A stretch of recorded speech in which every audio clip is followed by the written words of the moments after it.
Judges, today we will talk about the incentive system around illegal immigration.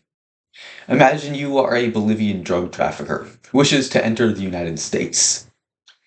Well, until a few years ago, this looked like a fairly easy proposition.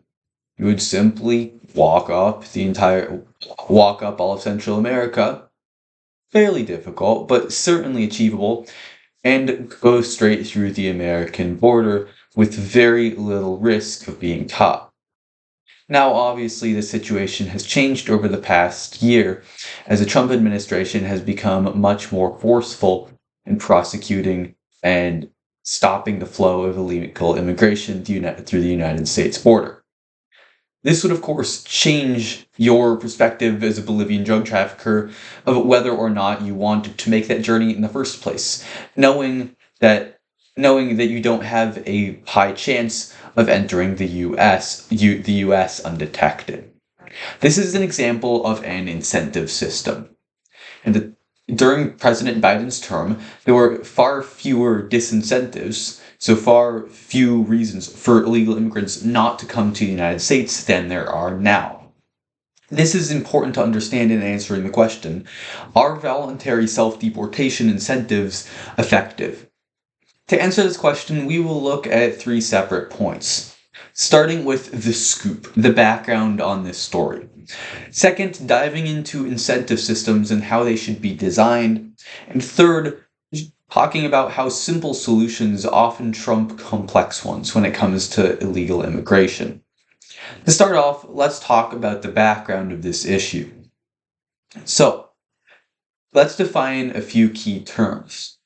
First, what are voluntary self-deportations and second, what are the incentives behind them? Well, voluntary self-deportations are where illegal immigrants exit the United States voluntarily. So they choose to. They are not forced to by the government. This is in contrast to many recent immigration deportation raids that we've seen in the news, where the Trump administration has forcibly rounded up illegal immigrants and deported them.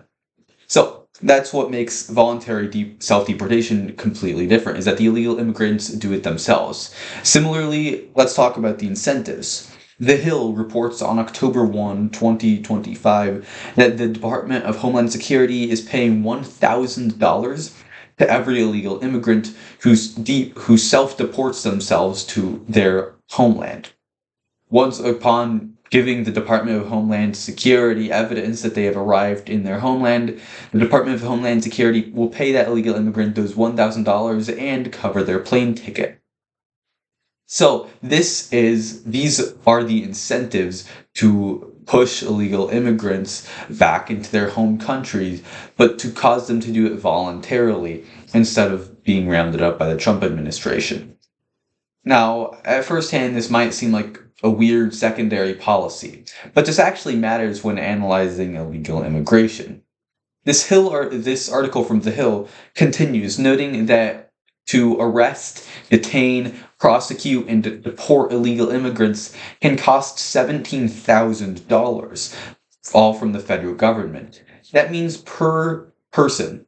So every one illegal immigrant deported, U.S. taxpayers are paying $17,000. That is an incredible amount. And although it may be worth it, if there's any way to reduce that cost, that's also obviously a plus for American taxpayers.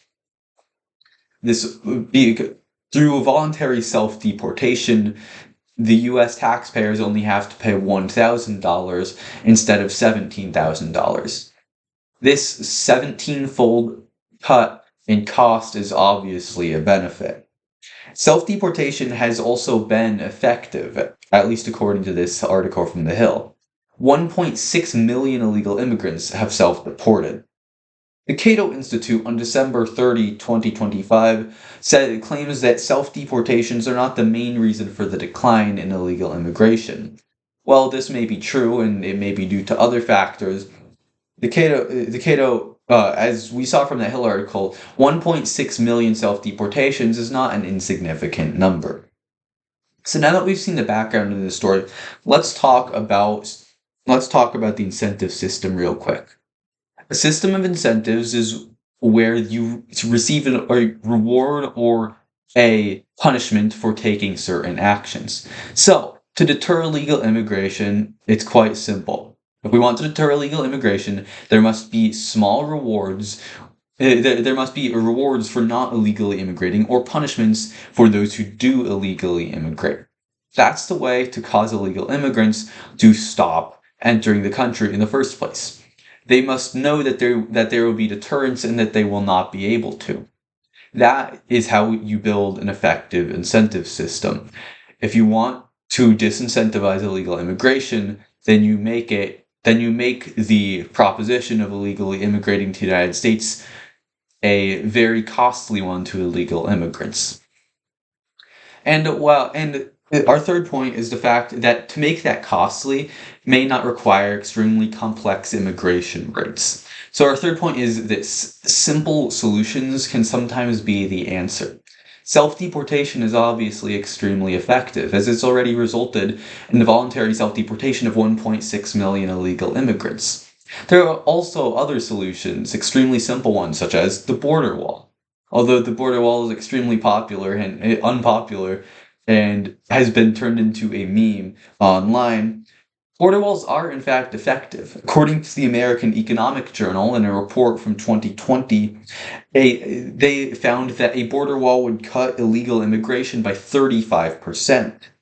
They also found that the cost of this border wall comes out to about $2,000 per illegal immigrant. This is obviously still far lower than the figure that The Hill gave earlier, citing that it costs 17,000 to round up illegal immigrants already in the United States. So, as we've seen by looking at the background of this story, how to structure an incentive system, and simple solutions, we've seen that yes, these incentives are in fact effective. Simple solutions can be just as effective or even better than complex ones.